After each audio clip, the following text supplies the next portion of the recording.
action is not separate from perception. When you see something to be true, that very perception is action. Not that you perceive or understand and then act. That's an intellectual concept, and you put that concept into action. The seeing is the action. The seeing that the world is broken up into tribalism, the British, the German, the Hindu, the Buddhist, the Swiss, there are tribes. To see that fact, that there are tribes glorified as nations, and this tribalism is creating havoc in the world, bringing wars in the world. Each tribe thinks its own culture opposed to other cultures. But tribalism is the root, not the culture. So, in observing that, the fact of that is the action which frees the brain from the condition of tribalism. Is it clear?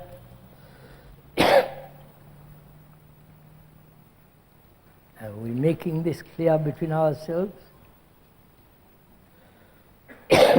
That when you see actually, not theoretically or as ideationally, but as a fact, that tribalism, which has had certain benefits in it, but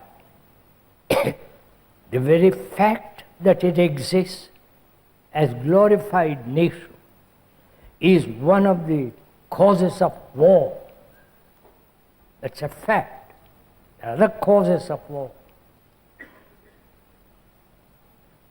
Economics and so on. One of the causes is tribalism. When you see that, perceive that, and that cannot bring about peace, the very perception frees the brain from its condition of tribalism. Mr. Mont, we are together in this. We are talking over together.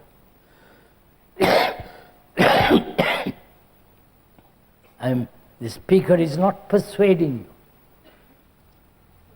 He is not trying to convince you of anything. He is not doing propaganda of any kind. But we are facing things as they are, head on.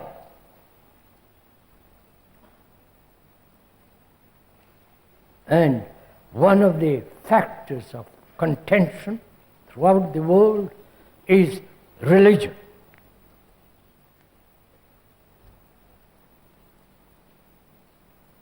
You are a Catholic, I am an Arab, Muslim, and so on. Based on ideas, propaganda of 2,000 years, and the Hindus and the Buddhists over 3,000 to 5,000 years, we have been programmed like a computer. Please see the fact that programming has brought about great big architecture, great pictures, great charms, music. But it has not brought about peace to mankind. When you see the fact of that, you do not belong to any religion. You are neither a Hindu, Buddhist, Christian, nothing. No. When you see that the division takes place when there are half a dozen gurus in the same place, you know what they're doing, don't you? They bring about misery, contradiction, conflict. Your guru is better than mine. My group is more sanctified than yours. I have been initiated, you have not. You know, all that nonsense that goes on. So when you see all this as an actual fact which is so around you, then you do not belong to any group,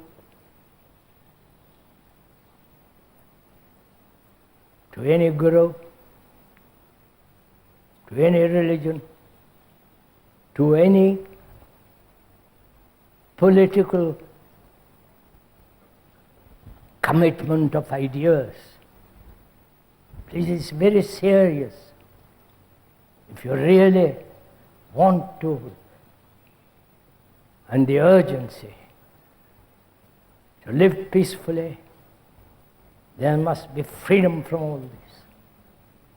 Because they are the causes of dissension, division.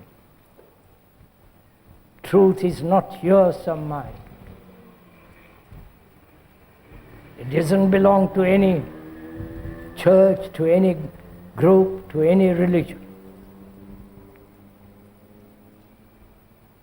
The brain must be free to discover it. And peace can only exist when there is freedom from this fallacy.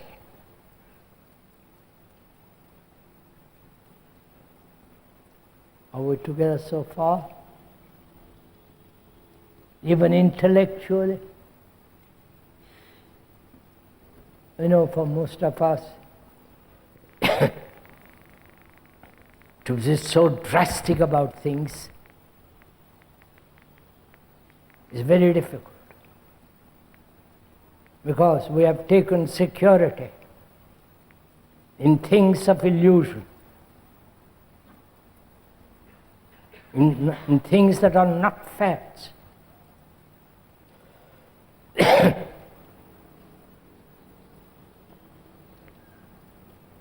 And it's very difficult to let them go. It's not a matter of exercising will or taking a decision. I will not belong to anything. That's another fallacy. We are to commit ourselves to something, to a group, to an idea, to a religious quackism, because we think there is some kind of security for us.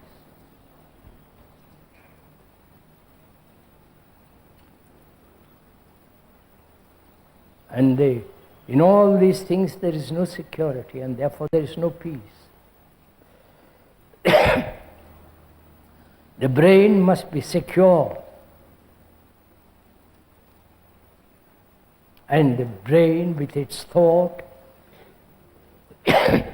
has sought security in things that are illusory. Right? So, freedom from that.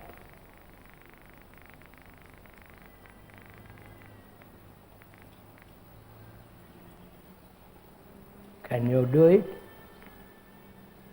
Are you serious enough to want or crave, to demand that one must live in peace?